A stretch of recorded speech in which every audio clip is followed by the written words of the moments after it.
am Glendora Lashley. Welcome to For the Hour. Tomorrow will be day one of the two-day debate in the House on the statement of the draft estimates of expenditure and revenue for the Tobago House of Assembly for the upcoming fiscal year 2022 to 2023.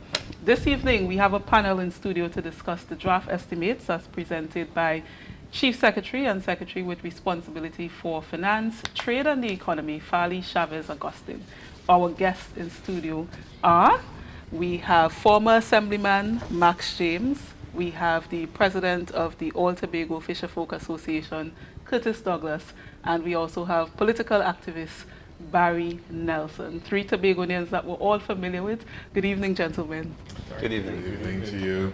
Thank you for inviting us. I hope you all had a good day and I hope you're excited about the debates tomorrow. Now, obviously, we can't get into line items discussion, so we're going to talk generally about the draft estimates of expenditure and revenue as presented by our Chief Secretary. So let me start by asking you, gentlemen, I'll start with Max James. Your initial thoughts after the budget estimates were read out. How did you feel? Anything stood out to you? Anything that you're excited about? Anything that was a little disappointing? How did you feel about them? Well, good night and to the viewers, and thanks to Tobago Updates for inviting us to this particular program. Now, from the word go, when I saw the Chief Secretary take the stand, I felt excited. I felt excited for him as our youngest Chief Secretary, and his delivery, I felt that it was all of the budget. It was futuristic. It seemed to me that he had a plan from the consultations, and he would have listened to Tobago in particular. And I suspect that if we get what we want, then Tobago would be in a good place. Although for me, having regard to my stint in the Assembly, never getting what we want or wanted over the years we were there, I still am disappointed in the central government not giving Tobago what Tobago would have been asking for over all these years, from since 1980 to now. So I'm thinking that if we get what we really want and what the Chief Secretary is asking for, Tobago will be in a good place. Okay. He must, however, be prepared to fight this one and to send a clear message that we want all of what we propose. And I believe that we have a case for asking for all that we want. The government is on record, certainly the ministers of energy are on record of utilizing Tobago's oil and gas for Trinidad purposes when these things are in Tobago waters and we are not having our fair share. And I like, when I say fair share, to start with oil, to monetize or come near a true monetization of what we have in Tobago's waters, and to say to the central government, this is ours. All right. So I think that Tobagonians must understand that and support this administration once they're prepared to fight, having regard to our vast hydrocarbon resources in Tobago's waters, and as that must be translated into the financial infrastructure, the financial infrastructure of Tobago that we must have if Tobago is to go where it should go, and we are to plan confidently with assurance for Tobago. The Minister of Finance could just appropriate any funds he wants, but we have to get a 6.9 or 4.0%. And now that the Chief Secretary is saying this by speculation or by estimate or guesstimate, whichever it is, that the 6.9 will represent, the figures as presented represent 6.9% of the budget. I think it's good, it's cavalier, but it's a good sign that he's prepared to fight, and hope really, with the signal he's sending at this time, that his administration must fight. We'll develop that point later on, perhaps. Yes, because I want to come back and ask you some more about that, but let's go to Curtis Douglas, All Tobago Fisherfolk Association, and of course you're a Tobagonian in the mix of everything. So yes. Good night, and Good night to the viewing public and the panel and everyone. Well, my 2 cents, as they say, on the estimated budget for Tobago. First of all, I would just like to say I'm really impressed by the stand in which the Chief Secretary have took. For over 20 years, no one have ever had the testicle fortitude to stand up and say, look, this is what we need as Tobagonian in order to develop.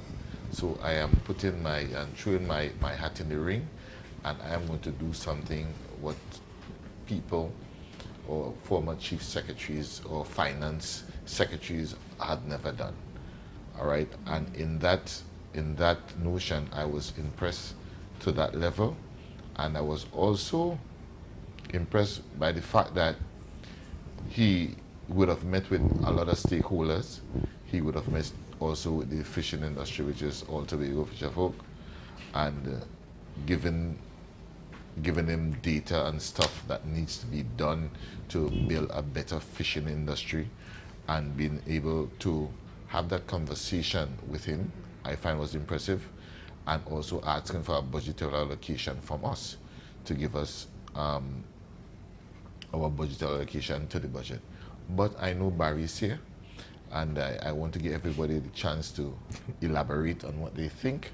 But I must say, I must give kudos to the Chief Secretary once more for having the leadership skill in order to say, hey, this is what we need, because the rules of engagement that Tobago engage with, according to Mr. James, is not fair, it's not equal, because the rules are more like an enslaved rule where Tobago doesn't have a fair chance in the budgetary allocation for what we produce. But we'll get back to stuff that Tobago produce that do not have recognition for, right?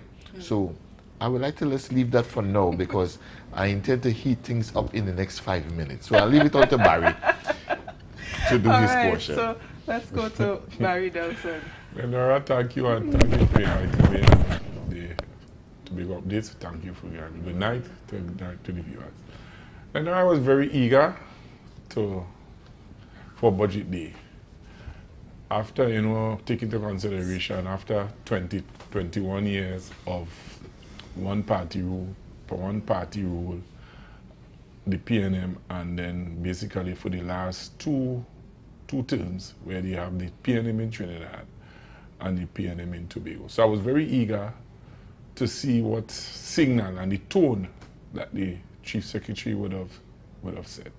And I think he hit the nail on the head from that perspective, the tone and the signal he would have said. And I think he was directly speaking to Port of Spain, and particular to the Prime Minister, Mr. Rowley, that as far as the governance of Tobago is concerned, that the central government would not dictate how Tobago operates and how Tobago governs itself. And he chose certain jobs at the Chief Secretary, at the central government. In terms, even in some areas that the Tobago House of Assembly was not responsible for example, security. He proposed that he will meet regularly with the security forces. So, that was a clear signal, and he also spoke to the fact that we need to sit down and monetize the resources of the country, and Tobago needs to know its contribution. And he also spoke to the point where the Prime Minister would have came here during the election and pointed out that Tobago only contribute $200 and something million. So that was a clear signal that he said that Tobago, he said a clear signal to Port of Spain and Tobago to come on board. We need to contribute more to the coffers of the grant. So I think that was a clear signal, and I was proud of that he let down the gauntlet to the central government, that Tobago is here to govern itself in the context, and he spoke to the self-governance. I think that was the tone and the theme of the budget, and that came across to me as very excited and very thorough. All right, so we have futuristic, taking consultations. You like the idea about the consultations. You like the idea that the tone is one where the Chief Secretary and the Executive are signaling that they're prepared to fight. Curtis, you are saying that you were impressed by the stance. A similar thing, all of you all have a similar kind of thing. You also like the stakeholder consultations and the fact that ACTFA got to be able to say, well, okay, this is what we're looking for in terms of a budgetary allocation. And Barry, you are saying that you were eager for it simply because we've had one administration or one party in power for 22 years, and so the change, I suppose, was necessary and exciting. Also, you also talk about the tone, signaling to Port of Spain that, listen, we're here to fight. And also the proposal about saying to Tobagonians, we've got to produce more, right? So if I have you all there, let's look at one common thread, prepared to fight. That's a main thing, mainly because, as each of you all have said, especially Max James, you have pointed out, and you went back to 1980, so that's 40, 40, how much years now? We've never gotten the allocation that we've asked for from the Tobago Council or the THA since 1996 when it became the THA. The budget songs, futuristic, promising and all of that. You all are saying you like the idea that the Chief Secretary and they are prepared to fight. Do you believe that at least for how long you think that we're going to have to fight for before we can get that 6.9%? Because that's elusive right now. The track record shows that we stay down by 4.5%, somewhere down there. The Chief Secretary, one, projected what the national budget could be. Right, which I think it's 57, right? That's an interesting projection. If it's off, then what? Well, or is it that we're asking for 6.9%, I suppose, no matter what it is? Well, I like him for that. In fact, I love him for that. The idea is that he's asking for the ceiling of what Tobago, under the law, should get. It has never been done before at that level, even to project what Trinidad is likely to propose for the national budget.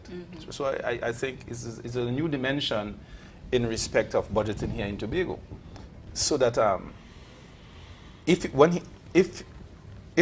it comes near the 6.9%, I wouldn't quarrel with that.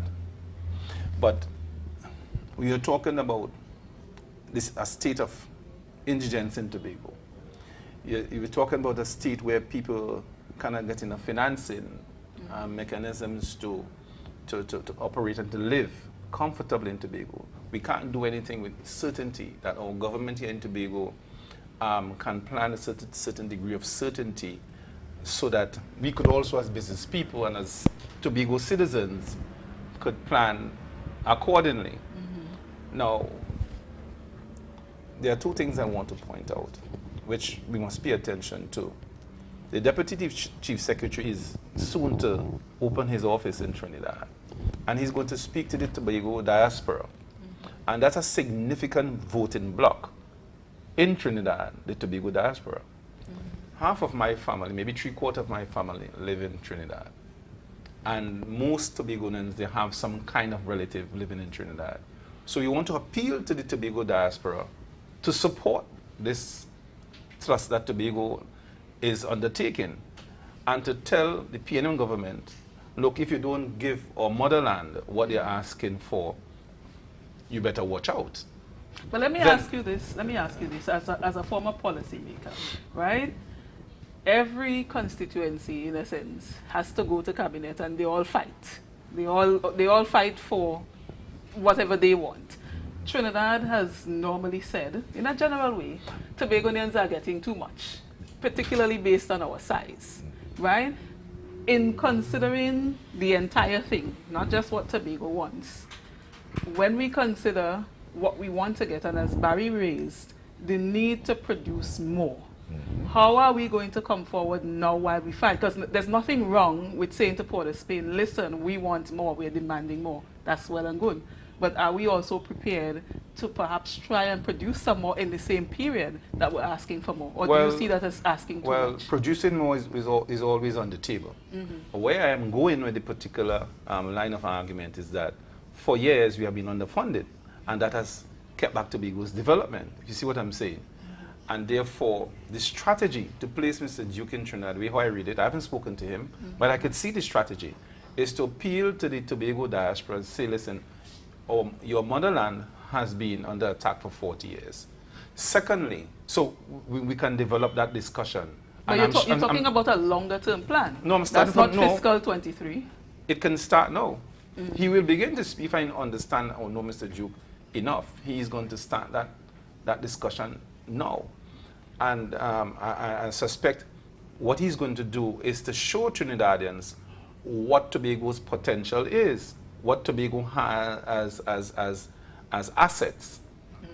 And if you can make the argument to Trinidadians, and in particular, the many hundreds of thousands of Tobagonians, fourth and fifth, sixth generations living in Tobago, it's a frightful scenario which the PNM will not want to engage. Okay. Because, and then secondly, we appeal to the two Tobago representatives. The next elections are coming up, and they had to be put on watch. They had to be put on notice, rather. Look, if you want to be voted back into office, which I doubt they will be in any event, that you better support this budget. They better begin supporting Tobago's trust for new development. What are they going to tell their constituency somewhere? That budget is too much? It's under the law. It's part of the legal financial mechanism for giving Tobago under the law what they propose. So I'm looking at that two-pronged approach. We're going to tackle very robustly the two representatives, Ms. Cudjoe and Ms. Roy.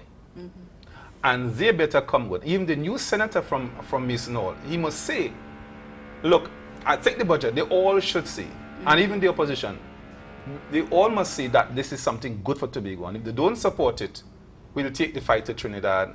We're going to start with the Tobago diaspora. And I think the battle lines are drawn. I think it's a good battle. And I want to see Tobago coming better and winning this war. All right, so let's go to Curtis Douglas, because do you have a similar train of thought?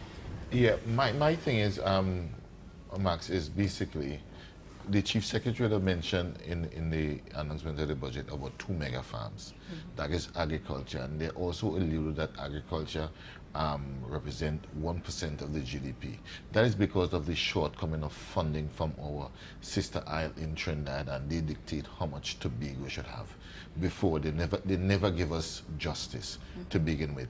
And any Tobagonian seeing this draft budget should support this, because this is about development and taking Tobago and giving Tobago a different chance and giving the young ones opportunity, because you speak about education, you speak about a whole list of things. But I really mainly want to concentrate basically on the fishing and the agriculture sector now. What happened? Those budgets before would have been okay. Well, not okay in my opinion, but would have been okay to the finance person who was doing the draft budget to send it out to Trinidad. But it wasn't okay for me, because then it did not have a pipeline, a gas line, running from outside Castara to Trinidad for natural gas. They didn't have that. So all those taxes are still being paid in Trinidad, in Tobago waters. So these are some of the clarification we need to be done. I see I heard where Mr. Duke is now in charge of Tobago affairs and in charge of the energy sector. So I hope this is something that he will allude to and adjust immediately. So what you want, in a sense, what you want to see, as opposed to what Max James was putting forward, you now want to see the Deputy Chief Secretary advocating for, one, the quantification, yes. Show us the actual records, how much is being extracted from Tobago, yes. Put that monetary value to it, yes. and then let us say, well, okay, this is what Tobago is supposed to get. Let me ask you this then. in Tobago, and I think the Prime Minister said this at one point in time, as somebody reminded me today, we in Tobago tend to say, well, listen, it's our oil and gas in our waters, we want our share, but we also ask for the share of what they consider the national purse, in a sense. Do you see us needing to perhaps rethink how we're asking at this point? Because yes, we're in Tobago, and there's nothing wrong with saying we want increased funding because it have hydrocarbons there that you're taking on. But do we need to change from saying we want the value of this plus we want the extra? Or is that okay? Glendora, let me explain something to you. If you're a father and a mother of 2 kids, one is living in the house and one living in a house next door, you still is the parent of these 2 children. So your responsibility is to ensure that how you divide or how you treat these kids are equal. Right now, presently, Tobago is being treated like an outside child, and we need to put a stop in to that. So when you use the terms of how it should be shared respectively, because records and data have shown in the past we have never gotten the right set of allocation funding in Tobago. Let me draw an example. In a couple of months to come, they would now be opening our waters to international boats coming from all over the world. Tobago fishing community is 99% pirogues. 99% pirogues. And if we ought to compete with these boats, we have to now get into bigger boats. We ain't talking about no 2,000 or 4,000 pounds of fish. We're talking about thousands of pounds of fish. For example, we have the Capital of Paradise that mainly concentrate on tuna, right? So that will bring in the forex, which is US dollars for the economy. No, we need to feed ourselves, because that meeting we had with Mr. Chavez was basically based on food security for Tobago, and some of these ideas was presented to him, and we also show him how we could curb that and work it so that Tobago will be able to benefit.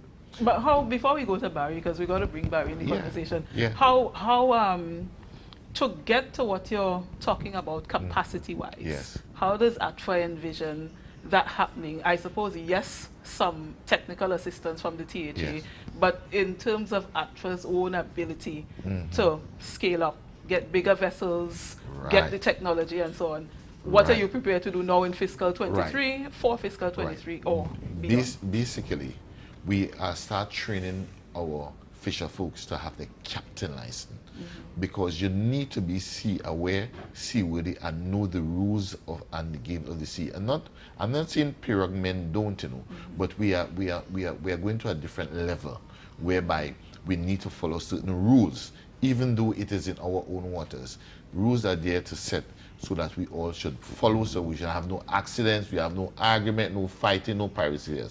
So we have ATFA, we now uniting all of the fisher folks in Tobago, and we are concentrating mainly now on a lot of youths, because we know it will create a lot of employment, not for old fisher folk, but also for young people, because now you're talking from going in from one day and come back, going to spend 6 and 7 and 8 days up to 2 weeks in sea. So you could easily say, and I'm telling you on a good day, Glendora, I refuse to utter the amount of money that these young fishermen would make in a day, in 2 weeks, in 2 weeks, instead of going and sitting in an office, right? So I'm saying the fishing industry as it stands is a multi-billion industry. As according to the Chief Secretary, we cannot do it all by pirogues. We have to evolve, and we all must be able to change the way we do things in order to have a sustainable living and to prepare and to be able to compete not only with Trinidad, but the world. Right? Because our neighbors Barbados, Mia Mottley, Prime Minister there, she's looking at training of fishermen and so on. Barry? Yeah, before I go back, Barry, the training of fishermen right now, as President Glendora, as I'm speaking, as we sitting here, Barry, we have Bajan boats outside outside fleets outside in our waters, the Prime Minister would have went ahead and give them permission without consulting with the Tobago diaspora, right? Without that, but it's CARICOM, and I can't fight against CARICOM. There are bigger things at play. Yes, there are bigger you're things at play. Yes. One of the things I want to ask Barry about in terms of the revenue as we're talking about and our preparation, and you raised this, and at first sake, I hope that the fishermen, Trinidad and Tobago, the unspoken thing that we don't like to talk about is on our underground economy. And when I listened to Curtis, I was thinking about our fishermen, some of whom have never come back because they are forced to enter into that, that area. I am not sure what we can do about that. Hopefully it gets better. But let's talk about revenue. And you have always been an advocate for collecting taxes on this island from the bigger companies, that kind of thing. Max James and Curtis, they're talking about ready to fight. How do you see the ready to fight, and how do you see us? What can we do for fiscal 2023, if anything at all? Right. I remember from the opening statement, I said that this was a very tactical budget. And Mr. James spoke about from a political standpoint, where the 2 Tobago seats is very important, especially come 2020-25. And from what I've seen, the Chief Secretary would have realized that it also, in 2025, there will be the Tobago House of Assembly election. So he put down a kind of political gauntlet and have the central government in a corner. Is that he asks for these revenue, the 6.9. Now, as I said, the PNM need to win the 2 Tobago seats in order to win back, to have a great chance of winning back the national election. We don't know which election will come first, whether it's the Tobago House of Assembly election or the national election, because both of them is due 2025. It should probably be national first, and then THA to follow. But you know that the Prime Minister could call the election at any time. When the Tobago election is statutory every 4 years. So he can call the election depending on how the political climate is before the Tobago House of Assembly election. So now, I think the Chief Secretary would have put down that gauntlet. Okay? He realized the political situation that the PNM find itself as far as Tobago is concerned. So if he don't treat Tobago nice, they get wiped out in the Tobago House Assembly.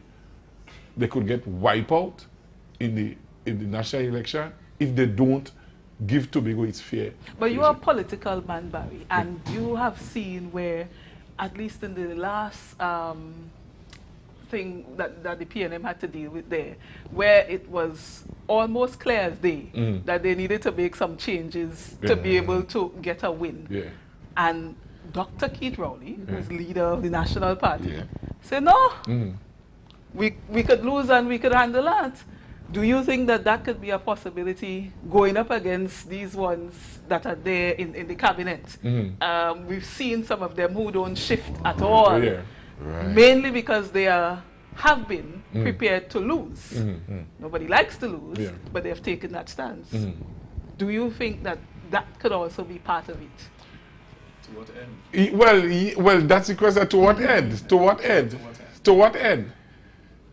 Let me tell you. See, you have to take into consideration that Dr. Rowley would have said that this was his last term, but he have make a bow to. We don't know the reason why. He's a politician. That's the reason he's a politician. What do you expect from a politician? These are politicians. What do you expect? Keith Mitchell been saying it last year for many years. Yeah, he's a politician. You clearly see that there's a pattern around the Caribbean, including Guyana. There was political change in Guyana. We saw political change in Grenada a few days ago. And if the pattern continues, which I suspect is likely to continue, we will also see change in 2025 at the national level. So that I think that unless Dr. Rowley doesn't care, that if we believe him to be leaving office, this is his last term, I'm struggling to understand his strategy, But since I don't understand his strategy, I have to think as to. But that's the interesting thing, Where- because his strategy at this point may be the least of our concerns. We are the one Exactly. pushing Pushing forward. forward, Exactly. yeah. My question to Exactly. Barry is, Exactly. you know, you're playing all fours and you're Yeah. calling Yeah. bluff. Right. Yeah. You see that trade? But you see that? Are you ready? I don't think anyhow that the PNM can do much more. I really think that the die has been cast, and I don't think that they can do much more to overturn the avalanche that is going to come in 2025. I think that they know it. Okay. But however, if we were to return this a little bit to the budget and our capital expenditure of 900 million, we really need to support that, because we have the marina, we have the fixing of Scarborough even initially, we have the port, we have But roads before you go into all of the projects, I Right. want to let Barry finish, because I don't want him to lose Oh, his, I his thought thought. that he had- Yes, I want Yes. to, because this now will take us into another discussion that we have to do Right. tonight. So let me just put the Yes. final touch on the political side, where the chief secretary is playing very good politics, very good politics, and I know I'm surprised that his acumen, his political acumen, is so increased so in a short space of He's time. going in like he had nothing to lose. Yeah.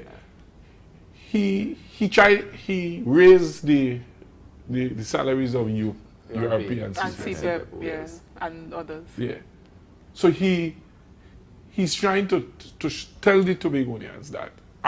And when he was reading the budget, I thought that this was the Minister of Finance, because he came across like he was reading a national budget, and that is how he sees Tobago as an island that wants to govern itself and to improve the livelihood and the standard of living for the people of Tobago. So he started with those people who were there, basically punishing.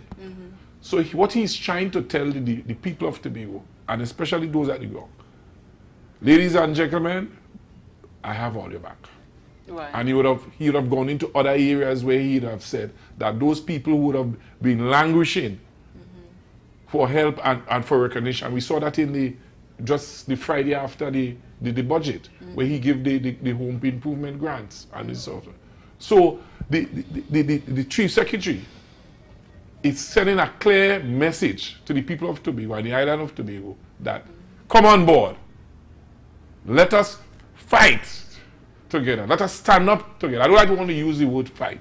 Let us stand up. Stand up with me and my team, my executive council, and my secretaries, because better days are coming. But So what I want to ask you just before, and I'll throw it out to all of you all, in terms of, again, securing additional revenue, Yeah. because let's go to the budget, and in terms of the 219 million is a given. We can't escape that. That's what has been on the books as yeah. our income, Yes. total income Yeah. in Tobago. Yeah. We're asking for 3.97 billion, Right. Yeah.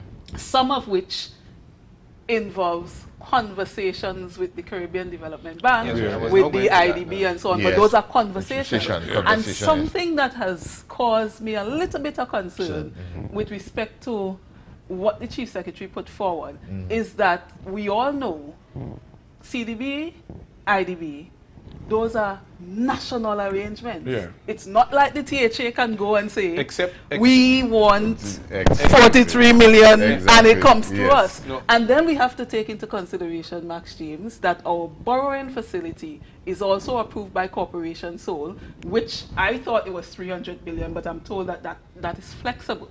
So I'm asking all of this to say, nothing wrong with paying a bad man, but what do we have to back us up in case they say stand up? Right. Well, Glenora, a precedent was set just before the election where the Tobago was allowed to borrow. So that precedent was set. So they can't go back on that precedent. You're talking about the bonds, Yeah, yes. Yeah. which we have used 1.64 right. Yeah. billion of Yeah. it. So Right. you have Yeah. just a little bit left. Yeah. Yeah, but the point he's making Yeah. is that having set that precedent Precedent. is that you can't Renown back. on it, no. No, I'm not saying they're going to go back. I'm asking you No, I about think- the I think- fact that I think- they stand in security. When I said central government is still in charge, because if we think about it in regular, you go by the bank. Yes. They're asking you for collateral. Yes. So our collateral, I asked today, I was asking somebody, what collateral does the THA have? Right. Right? In order to say, well, okay, nothing wrong with saying we want to borrow. But if you want to borrow and you're costing corporation sold and it's corporation sold and instead of being back by you, Why? my language, Yeah, right? because, You don't have to agree with me. Yeah, my yeah, because, language, I don't like the right? word, yeah. Because they say fight, you say something else. Yeah. I like the word fight because I think that that's what the Tobagonians, particularly the But you only could people, fight when you have That's numbers. what they, that's what When they you- when like, you- that's yeah. what they vote So for. therefore, They want yeah. the But before you ambition can to fight, you as an individual and you as a person or the stakeholders, the various stakeholders, you want to know when I fight what I will get. Right. So what I'm saying, you have seen now that the chief secretary and the secretary for that is telling you, is giving you something, already giving us those in increasing the salary increase to CPEP and PRP, the house loan, the development of the housing plots. Telling Tobagonians, well here now, I'm giving you all that. Imagine if you all come together and fight. What Okay. else? So No, we have to stop and take a break. yes. Just I want you to hold the points. When we Yes. come back, we're going to go to Max James and then to Curtis. Yes. And my question to those of you viewing, right? Barry is saying the Chief Secretary has said, listen, I'm giving you all this. This is how we start. And Chief Secretary has made some bold Moves. decisions, Yes. you know, for his maiden budget. And we're watching and we're seeing what's happening. But it means that you have to stand up and support, or else all will fall down. We see how it goes. Stay with us. You're viewing For the Hour. Saturday, July 2nd, come and experience Sun Up. Sun Up, the sexiest event in the East. Deltec Compound, Main Road, Argyle. Time, 11 a.m. to 6 p.m. Your DJs, Mighty Crush, 3D, King Legal, Showtime, and MC Snoopy. Ticket outlets, Barcode, Lust, or contact 359-5040. or 724-7656. Sun Up, the sexiest event in the East. Saturday, July 2nd. You won't want to leave until the sun goes down.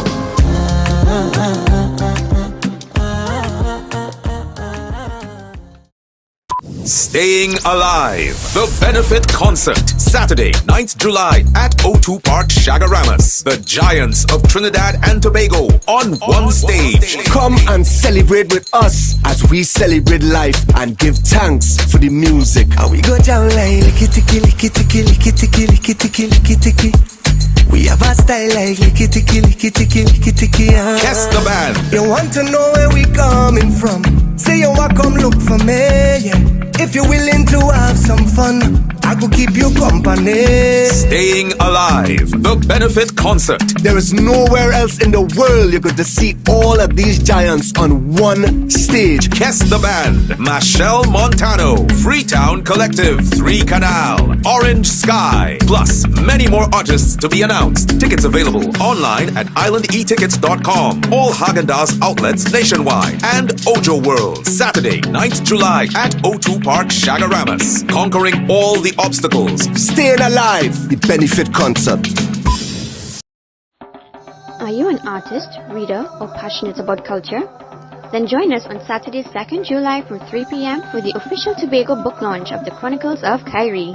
Held at One Love Arts, Atelier and Emporium, located at Wallfield Straits, Canby, Tobago. An evening of culture, folklore, dance and music, celebrating our unique culture. Admission is free. For updates and further information, follow us on Instagram, The Chronicles of Kyrie, or call us at 460-5439. See you there.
the voice. Lot of mercy. Kabesi come fi dub it and a rock it and a kick it. We know the name. Why? Kabesi. What we did not know is Son of the Soil artist Kabesi has been battling stage 4 lung cancer. Assemblyman Nigel Tate, Signal Hill Patients Hill, in collaboration with Toya K Entertainment, presents Hope, a benefit concert in aid of Kabesi. Saturday, July 2nd, Signal Hill Comprehensive is the venue. Come and show your support for Kabesi with his friends King David, Mr. Royal, Ziggy Rankin, Prophet Benjamin, 9 Miles International, Isaiah, and many more. Your contribution is 100 TT. Come and support Kabesi. Well, it's all about Kabesi.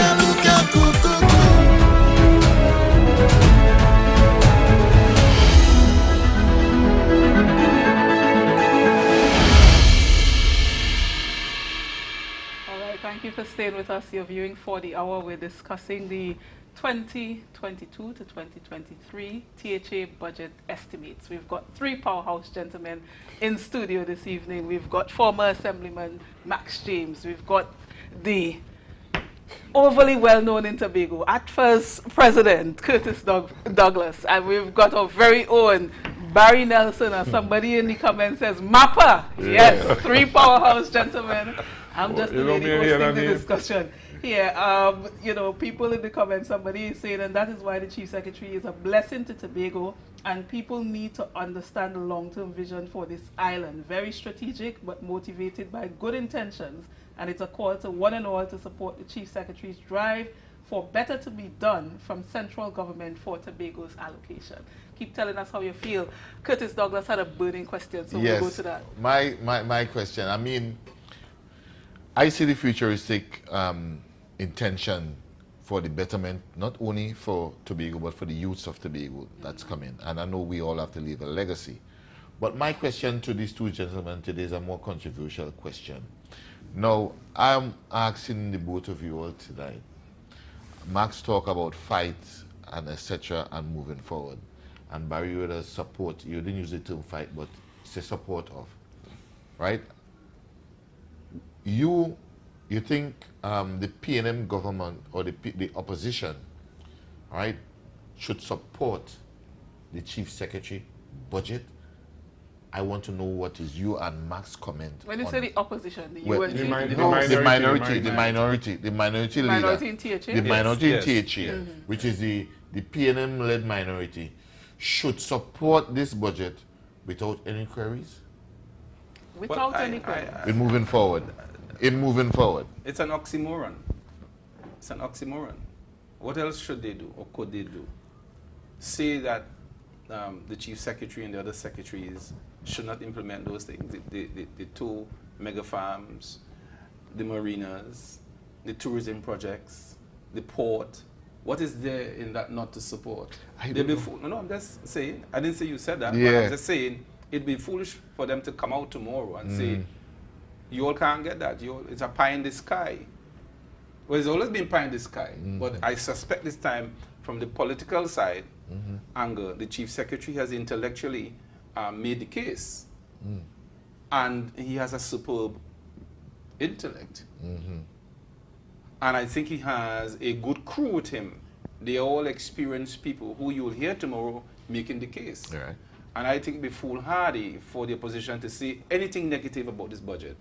I'll be waiting with bated breath to see them commit political suicide by saying Barry, Max James is a customer and he understands collective responsibility. That, however, is limited to an executive. He is saying that the PNM Minority Council should in fact have some sort of collective responsibility, and just as Curtis asked, without objections. No, that's an interesting thing to ask for somebody to do. What do you say? The minority side, in answering that, normally when the next side is responding to a budget, basically they come with an alternative, what they would have done. No, we'll be very interested to see, they will argue from an alternative side, they would have done this instead of that, basically. Because that's the only ground that they could, that's the only ground we find. But the most interesting part, and this is why the budget is so tactical, that's how Mr. Fally was so tactical and forward thinking. He put not only as I said, the central government in a corner, he also put the minority side in terms of the numbers and the program. So it will be very interesting. Even if they come with an alternative budget, it will be interesting to see the figures. How much the figures will add up to. How much I want to ask you something before we go to Max, because Max James has to bring up some important points around some of the development initiatives. And each of you can think about this. I saw the political leader, Nkosi Phillips, I'm forgetting the name of the party that Unity, something Unity. Forgive me, political leader Nkosi. But I saw him put out on social media, on Facebook, a public post asking, the PDPs came in and they said, they don't have no money. You give out house grants or whatever it is, they give out maxi taxi, 1 point so on. And he was asking, if you're saying they don't have no money, yes, these are good things, but where you get the money from? If we don't have no money, how come we are doing these things? So think about those people who may be like Nkosi, wondering about allocations, what is available, and then if you go ahead now and make these bold spends, now you can't disagree with people and their policy. Well, you could disagree, but they choose to make their policy. Are you then worried that, okay, if we don't get what we're supposed to, what we're asking for, how do we fare through the rest of the fiscal and into the next one? No, Nkosi is no politician. Don't say that. So, that's my view. No, Max, the man is a political leader we don't know. Listen. You know, you can't beat him. I will always beat him. I will always beat him. He's no politician. Okay. And I'm not going to waste my time. I'm very, wait, hold on. I'm very frank, or franco-ment as we say. He's no politician, and I don't waste my time listening to that. Oh, God. So But I'm people saying, voted no. It doesn't matter First of about all, 100 people. let me pull you When up. I say, when I say, former assemblyman, and I want to pull you up here because we can disagree. You cannot refer to a human being as that. As what? I'm You saying said that. I'm not listening to that. No. When I said that, what he says. What he's talking about. Okay. Yeah, that's what I meant. No, they haven't listened to me. Because he's asking things that other people were asking. It doesn't matter. I still don't So see. you're dismissing the thoughts of all of those people? No, who not passed those that. people. I'm saying his thoughts. His thoughts. No. Let me just hold on. Let me just put this here. If it wasn't for, what's his name is? Nkosi? Nkosi. Ansel Davis might have been in the assembly. Nkosi got some votes. Exactly. This organization got some votes. I don't know that for sure. That is speculative. To say because Nkosi got some votes. All right, so let's take Nkosi out of it and let's focus on what was asked. Exactly. Because there are other people asking that. Well, that's my view. I don't think he's a politician. That's my view. I mean, you may disagree with me or even beat me for it, but nevertheless, that's my view. No. I am looking at some issues, funding issues. I remember in my term in the assembly, I had carried a note to the executive council for the development or for the establishment rather of a Tobago Development Bank. And I look at the history, I might have been the first person to do that. So this idea is not new. But I still give the chief secretary much credit to bring it back on the for putting that on the table. And at his level, so the question now is seed capital and how he's going to find the seed capital. I remember having brought down Mr. Phillips, deceased Phillips, I think it was, to Tobago to put in place the Tobago Development Bank. The measure did not happen. It did not come to pass. Now, and I'm also looking at the whole question of the venture capital company. And I think it is budgeted for about $9 million or so. And I think that is severely understated. And I want to ask the Chief Secretary to reconsider that. But in terms of the Tobago Development Bank, we can have a virtual bank established, and I'll tell you how it can happen. So if the Chief Secretary is listening, this is how it can happen. Because in developing the Tobago Development Bank, or establishing Tobago Development Bank, there are a lot of hurdles to pass before that bank could be established. However, you can put the seed capital into our vibrant credit unions. They already have the lending infrastructure in place. And we can have a system where they will charge us 6%. So we call it soft lending. So what is done, the Chief Secretary can say, listen, I'll put $50 million into into the lead cooperatives. And they will charge a 3% for administration of that, and then on lend at 3%. So in developing the bank, because of the legal hurdles that are bound would come to bear on that's how you're trying to raise funds for it. That's correct. So he can start, he can budget a meager $50 million, put it into, say, Mount Pleasant Credit Union, for instance, Lambo for, what's your time span for that? He can do it almost immediately. No, in terms of realizing the capital. Let's say we go where you're going. It is the priority. He can say, I am going to prioritize lending in Tobago for developmental purposes. If he does that, he can divide the 50 by 4, right, or 60 by 4. So he's going to put 15 here, 15 there, 15 there. They already have the lending mechanism. No, that's not what I'm asking you. I'm talking about in terms of actually, in the long run, getting back the capital. Because he's going to unlend at 3%. The term for the loans, how long it's going to take. Well, they'll have to work that out. Taking into consideration default payment but the question is, can credit unions do that? No. Credit unions cannot do that. Hold on, please. The cooperative law. Hold on, say. He is doing a virtual development bank through the injection of a certain amount of funds into these credit unions. They have the capacity for administration of those sums. What's the insurance for credit unions? I don't know. In case credit unions go belly up. No, but we use credit unions on a daily basis. No, I understand that. I'm asking you now, remember, at the end of the day, you're talking about a government policy. Now, I have no issue with trying to do a Tobago Development Bank. I've sat on the radio and listened to Clyde Adams call for this, must see every day for 5 years. Well, there might be some things that are necessary to be worked out, as any other thing. I'm dealing with the experience of cooperatives or credit unions, and I'm dealing with the capacity to lend and the administration of money. They have been successful at that over many years. We have to ask the producers to bring you back for your own 40 hour so we can discuss this, because we have too many questions now. If I go into that, we will take up the rest Well, of it the doesn't time. matter. It doesn't matter. I'm throwing the idea out there because it is easier and is an easier step to start the process. Yes, understood. And that's what I'm dealing with. So you can put the money there. The credit unions are paying. They charge 3%. To administrate the fund. All of this was in the plan that you had before when you brought it? Exactly. So I'd like you to dust off the plan, look at it, and hopefully the producer will have you back and we will have a 40-hour to go into the nitty-gritty. Because me, I like to ask all the questions. That goes for the venture capital fund as well. Because as it stands, the venture capital company doesn't have the staffing to administrate on the funds. The whole funding mechanism, how it's articulated. Have you looked at the repayment, the loan repayment to the THA for venture capital and these other things that they're doing?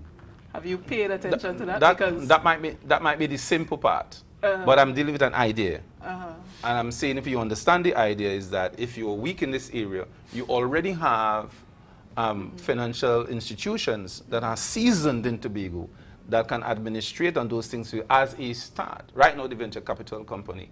And by the way, I haven't spoken to my brother on these things. I don't want to start another controversy. No, well, we're not talking about your brother. So, but I'm saying, the idea, you take the money, assuming you give the venture capital $20 million. Right now, it's 10. In 2 serious projects, that's done. So I think that is a bit understated and underfunded in terms of the projection, and I'm hoping the Chief Secretary can, because venture capital is serious business. I like your idea, generally speaking, but I have to look at the reality of Tobago's economy. Well, we work it out. Debt service payments, it ain't happening. Yeah. The THA can't put that on the books because they're not getting it back. Part of the reason they're not getting it back is when you look at the island economy, the money is not here. Yes. Barry will tell you, I've been Yeah. asking Barry for 1,000 years along with other people in Tobago.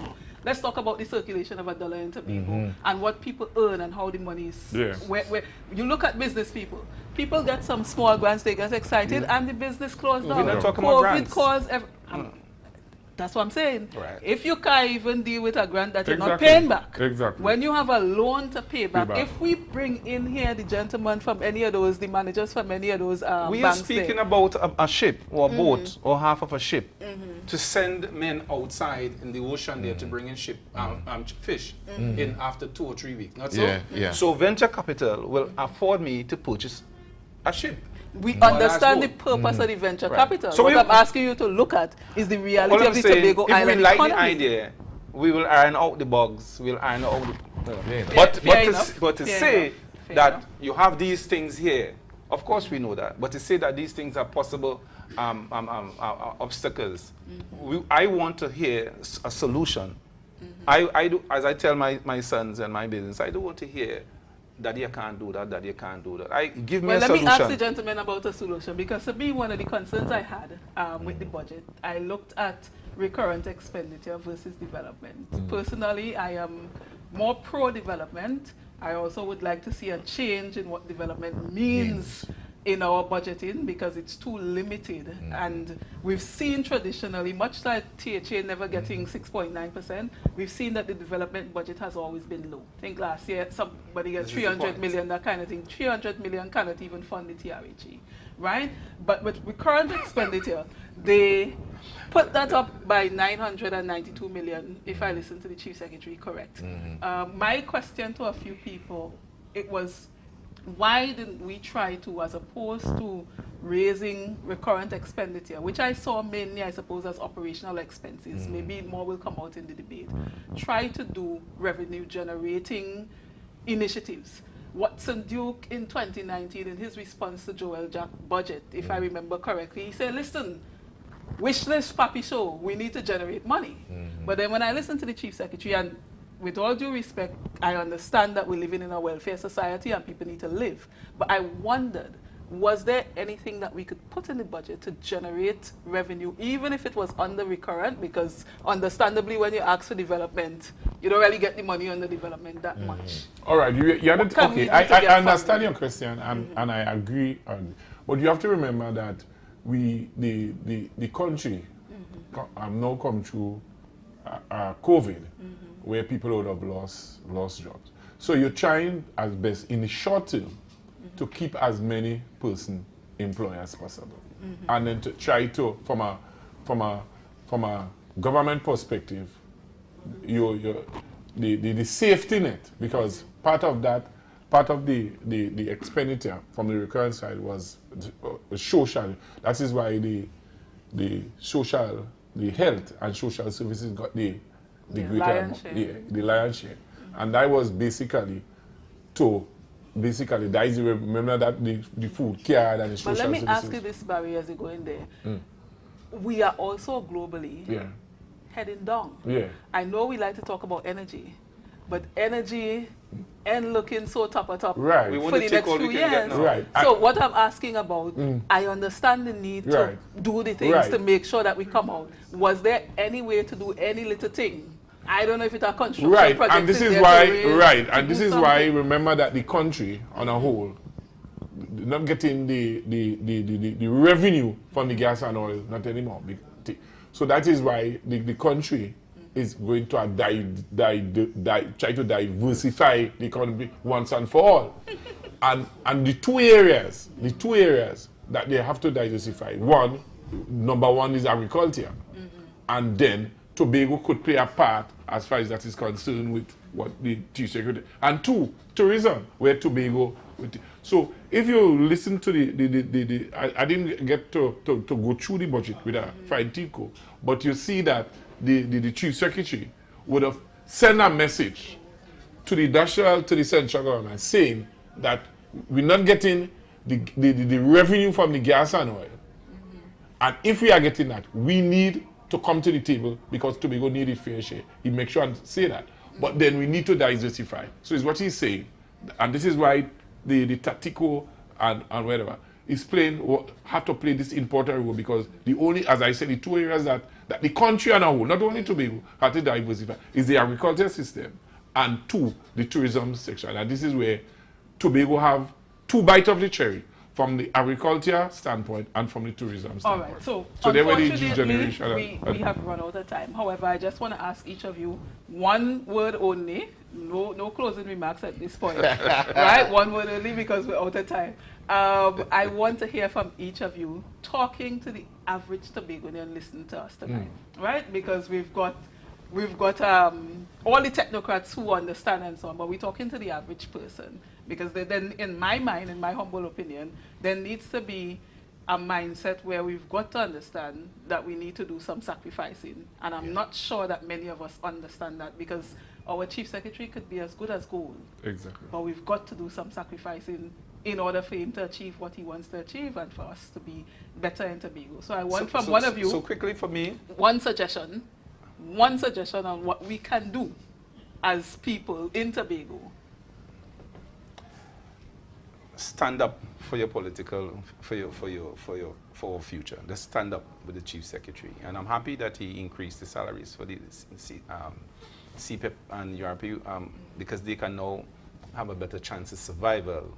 And I think that measure has already positioned the PDP for 2025, because the people are not going to forget that when you were in need, the chief secretary and his party stood up for you. All right.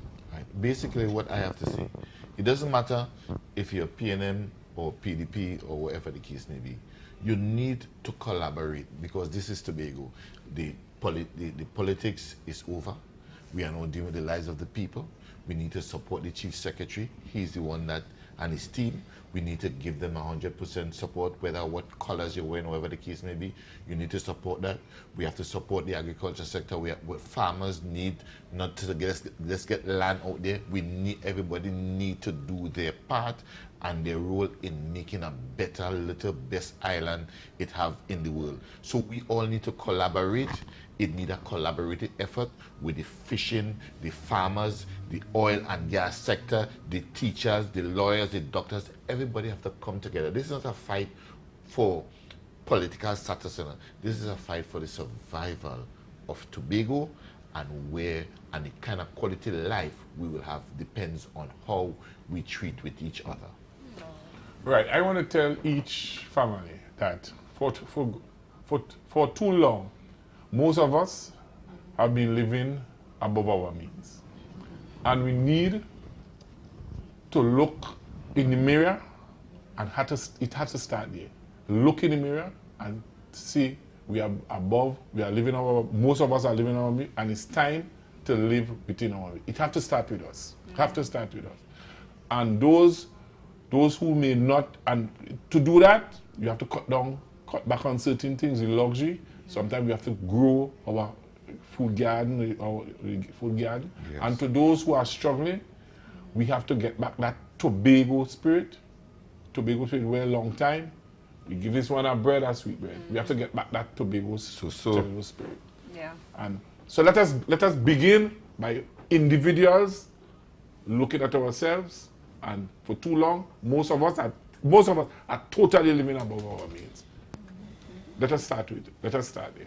Speak to us. Thank you very much for that. I like what you all have said. I like political activism, as Max James said. He said, stand up. There's nothing wrong with that. Doesn't matter who you support. Stand up and do what you need to do. Curtis said, come together, collaborate more. That's important. Barry said, stop living above your means. Don't hang your hat where you can't reach. In Tobago, we have really shifted away from what we've known. Maybe TV influences, I don't know. People want to pretend to be what we're not. And I think it's important for us to understand, look at your salary. Look at the salary of the average person. When you price in your rent, understand how much money people are making, right? We don't have control over food prices, but we have control over a lot. Barry spoke about sharing, That's important. Now you have many people living in a space where they can't plant a garden because a lot of people are out renting in apartment buildings and so on. So getting back to that is important. I would also like to say we've got to find a way to socialize again. Tobago, the pay thing to go and pay, we just don't have the money, you know, the net income to go everywhere and pay and do this and do that. But we've got to find a way, maybe bring back the blockos, the business people, Max James, all of these people. Bring back, well, I can't talk to the Christian people, they could lie more, they could lie. But those of us that like to party, you know what I mean? Bring a little lime. You know, I was telling somebody today, when you didn't have money, you will buy one beer or one shandy and you stretch it out. Nobody knows one drink for the night unless they macko in you. But we went out and we released the stress because it's a stressful time. And I'm saying this because lick sharing, abuse passing, all kind of thing, and people under pressure.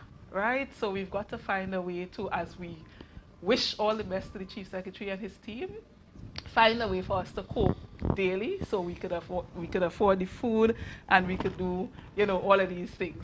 I am Glendora Lashley and I want to say thank you for viewing For the Hour. I want to say thank you to the powerhouse gentlemen tonight, former Assemblyman Max James, Curtis Douglas, the president of the All Tobago Fisher Folk Association, and political activist Barry Nelson. We had a nice discussion. We're going to need another hour. And to the producer, we've got to bring back Max James so we could talk about this venture capital thing.